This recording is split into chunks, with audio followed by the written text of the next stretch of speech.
Alright, what's up guys? My name is Zach, and today I am driving a 1985 Chevy C30 High Rail. Up front is a 5.7 liter V8, and down below is a 3-speed automatic transmission. Now I am super excited to be driving this C30 because this was used by a railway company here in Wisconsin during the late 80s and early 90s. That's why it has the high rail gear on it. This wasn't a factory truck from Chevy. The high rail was added on later, but it's really, really cool, and we'll talk about it later on. But this is just such a cool piece of utility equipment that I'm excited to share with you. But if you would like to submit your own vehicle and have it reviewed here on the channel, you can head on over to my website, zackpradel.com/submit. It's a quick and easy submission form, takes under a minute to fill out, and I come out to you. And if you would like to see all of my videos weeks or months early,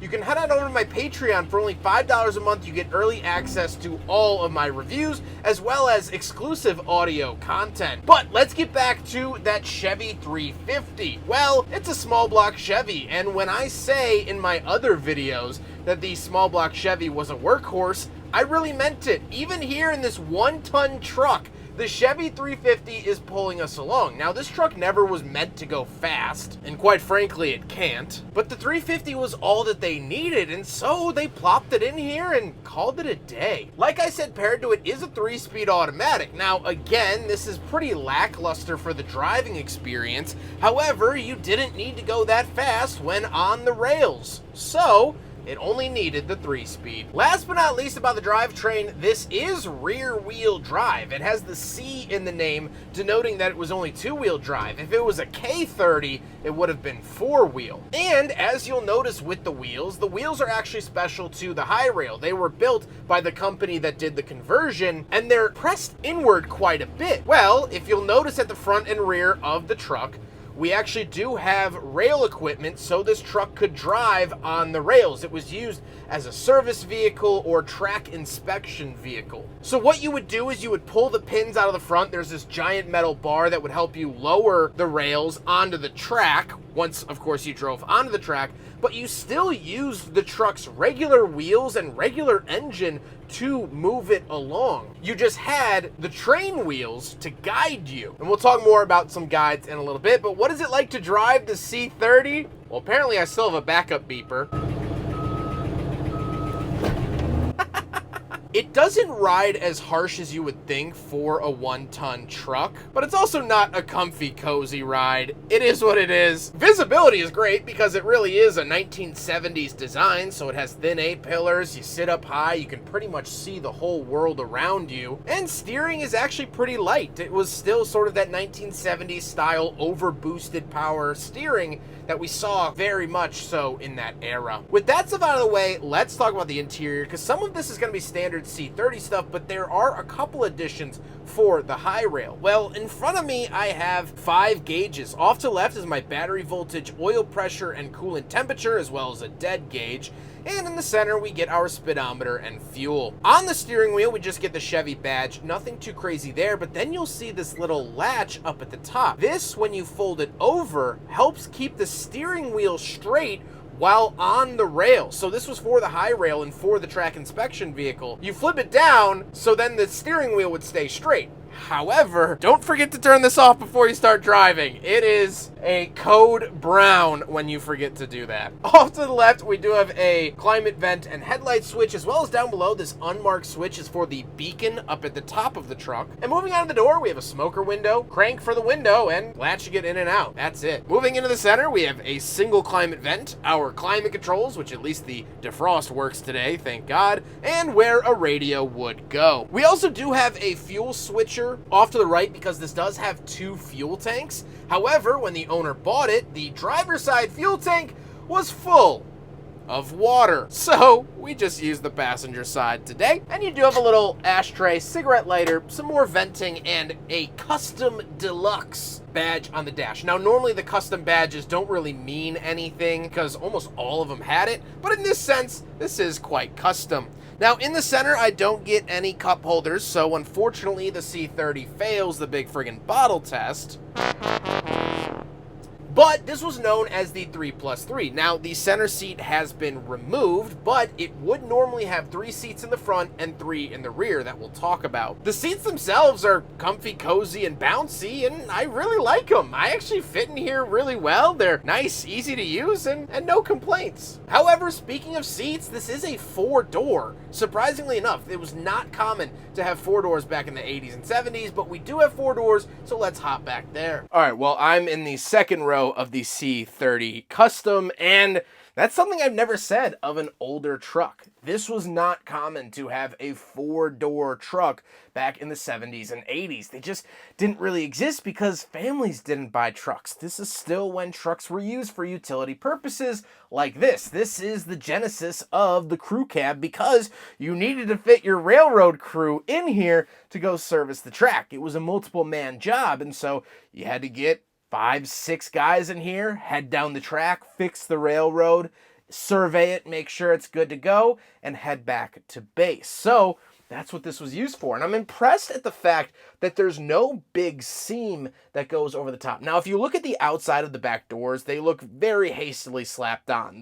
The corners and edges don't look good. But this truck was not meant to look good. It was meant to do a job, and that's the door that they put on. I do have ashtrays in the doors, thank God.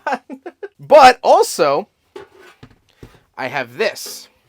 This is a flagger kit. So this would be in these trucks, and there would be a flag, which I actually have behind the seat. You'd have a flag, and in here, there would be a couple of things, but mainly, essentially a road flare and some other things like it. Oh, it says, oh, there's a little piece of paper in here. This is a flagger kit that was used by a crew member when they had to protect the front and or rear of a train that was stopped. This was known as Rule 99. The red flag was held in the 2 openings on the side.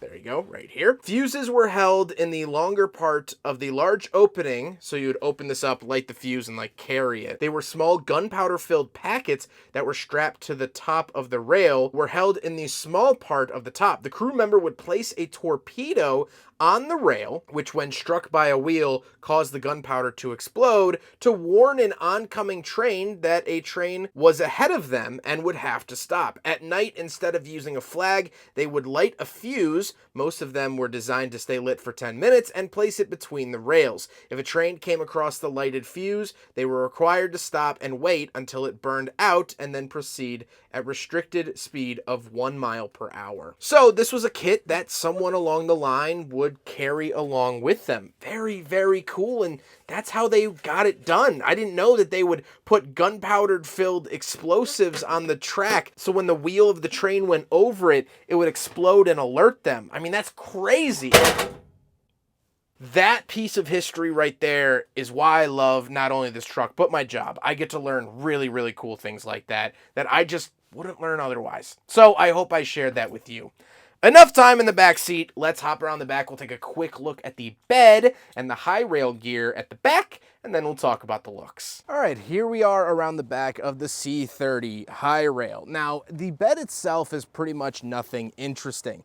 You would throw railroad ties, spikes, things like that. Anything you needed on the job, you would just chuck back here without much thought. Now, the wheel, the spare tire, is put in the bed, and you can see it's actually secured in with a bracket.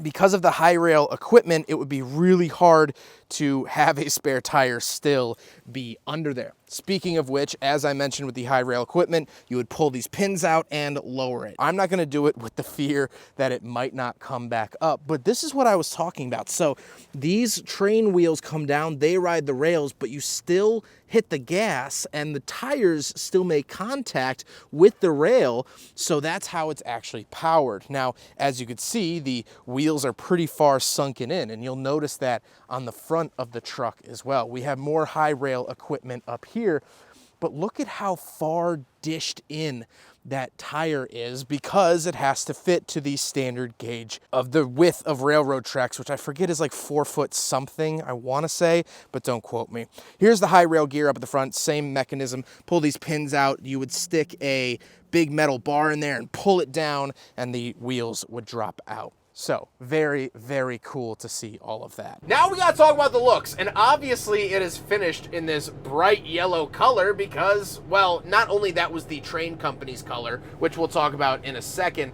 but it is for high visibility, so you can see it coming down the track. If you're a Train, you wanna see when someone is coming down the tracks, and so that's what this was for. I also love the beacon at the top. I obviously love the high rail gear, but let's talk about that badge on the side. And if you're a Train enthusiast, you might recognize it. So, FRV Railroad stands for the Fox River Valley Railroad. It was only in service from 1988 to 1993 and ran from Green Bay, Wisconsin down to Milwaukee, Wisconsin. About 200-ish miles of track. Now, when the company was formed, they did so using loans, as a lot of businesses use. However, the track wasn't really that profitable, so it only lasted 5 years and it never actually made any money. Every single year it bled more and more money. And so that's why in 1988, when they got their start, they were buying used C30s. That's why this isn't the highest tech equipment. They needed something to get off the ground. And what they used was this. This truck was used to inspect the track to make sure it was safe, to do repairs on tracks. That's why there was that flagger kit, so someone could go down the track and warn oncoming traffic. And FRV's colors were yellow. Train spotters across the country were sad to see the company go, and they rushed to Wisconsin in 1993 to try to get any glimpse of the yellow locomotives that they could. And so this was a very useful, a very real part of that system. This is a real part of Wisconsin's history, and this truck as a whole is a very Midwestern truck. They were built in 3 plants, in St. Louis, Missouri, Flint, Michigan, or Janesville, Wisconsin. This truck is Midwestern through and through, and it's cool to be driving a piece of history. Not only is it a cool old truck, but it was a truck that serviced millions. These railroads were used to ship goods and people across the state of Wisconsin. How many millions of pounds of cheese probably crossed over the tracks that this truck serviced? I couldn't even begin to fathom, but that to me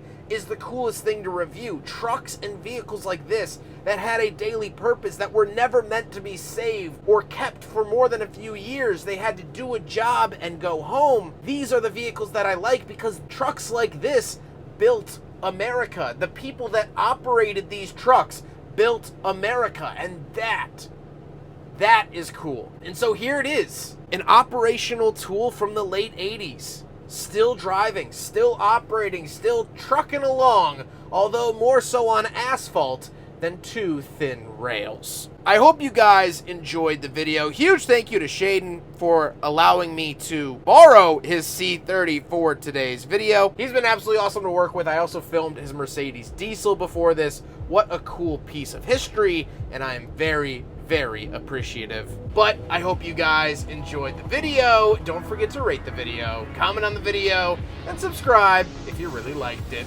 Take care, guys.